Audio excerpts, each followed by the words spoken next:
सुहाला। अरे बाप रे सुनाता ना भगवे भाग अरे सुता अकेले हम जात बानी बहरी जान जाए राजा घेरले बसी तलहरी। देह खजुआता कुछ ना बुझाता, देह खजुआता कुछ ना बुझाता।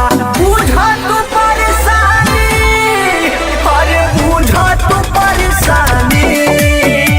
रजाई में आ जाई राजा अकेले हम बानी। ठंडा ठंडा मौसम बा कापे जवानी।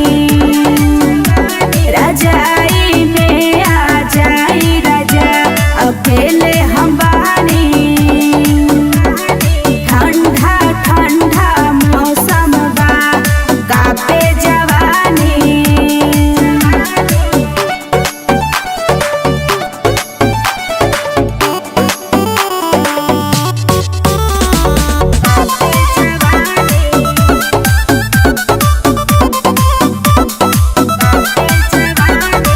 सुते दरानी तानी हमके सुकून से भागी जाई जहरा तू नहालो हमारा खून से।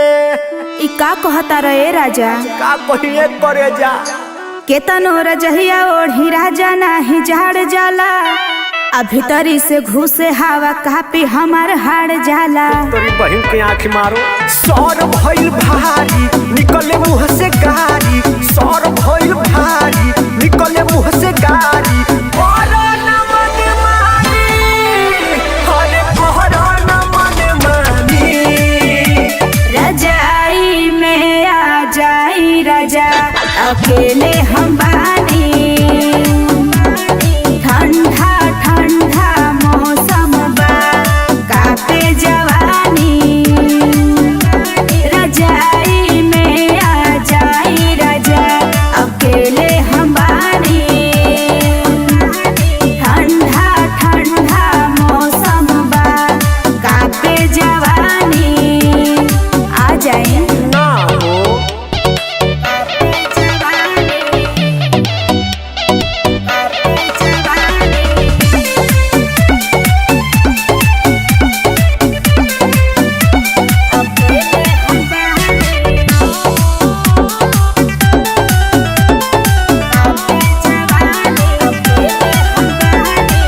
हरे कृष्णा सने ही तोहके महाजारात भर दी हो।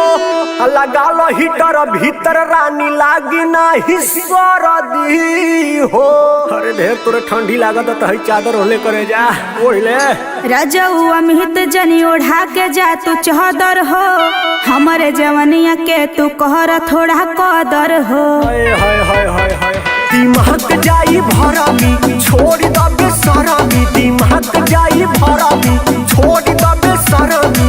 बड़ा नयन कानी, अरे बड़ा नयन कानी। रजाई में आ जाई राजा अकेले हम बानी। ठंडा ठंडा मौसम बा कापे जवानी। रजाई में आ जाई राजा अकेले हम बानी। ठंडा ठंडा मौसम बा कापे जवानी। बुझी तनी बुझ गई करे जा हो।